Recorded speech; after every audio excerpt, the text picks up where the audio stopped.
Ce que j'aime dans la photographie, c'est le fait de vibrer. J'aime les images avec beaucoup de contraste, avec de la couleur, avec de l'impact. Je m'appelle Tristan Chu, j'habite au bout du lac d'Annecy, je suis photographe dans plein de domaines, mais particulièrement l'action et l'outdoor. Nick, ideally I'd like to shoot when you're exactly on that bump. You ready, mate? Okay, let's try. J'ai eu l'occasion de jouer ces derniers temps avec le 200 f2 qui est somptueux, qui a un bokeh exceptionnel, qui est beaucoup moins lourd que tout ce que j'ai pu voir dans cette catégorie d'optique. Et donc lui, j'hésiterai pas à le transporter parce qu'on peut shooter à main levée avec. Aujourd'hui, on est à Chamonix.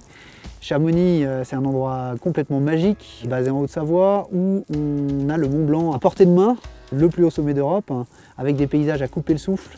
Là, le X-T3, il a tout. Il y a un capteur avec une plage dynamique fabuleuse, moi c'est vraiment important pour moi.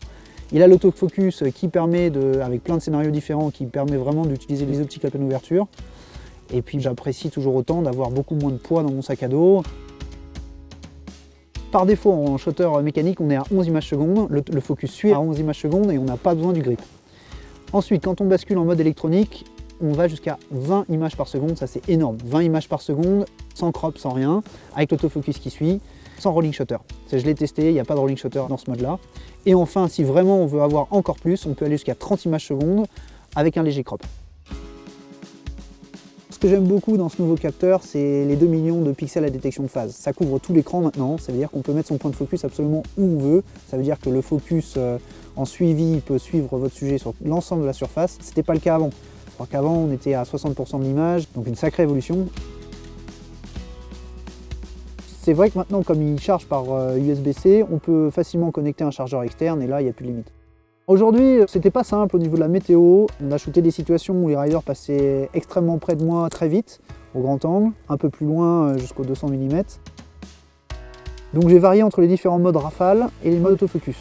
J'ai toujours adoré cette ergonomie qu'il y a sur les boîtiers Fuji parce que tu as vraiment l'impression que c'est des boîtiers qui ont été faits par des photographes et qui ont été mûris, qui ont été poncés par des générations et des générations de photographes et de retours. Moi j'aime bien avoir ce contact physique avec mes réglages, il y a un bouton pour tout sur les Fuji.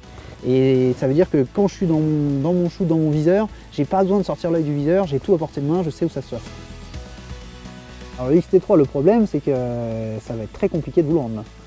Peut-être que mon téléphone ne répondra plus, tu es prévenu. C'était Tristan Chu, ici à Chamonix, pour la présentation du X-T3.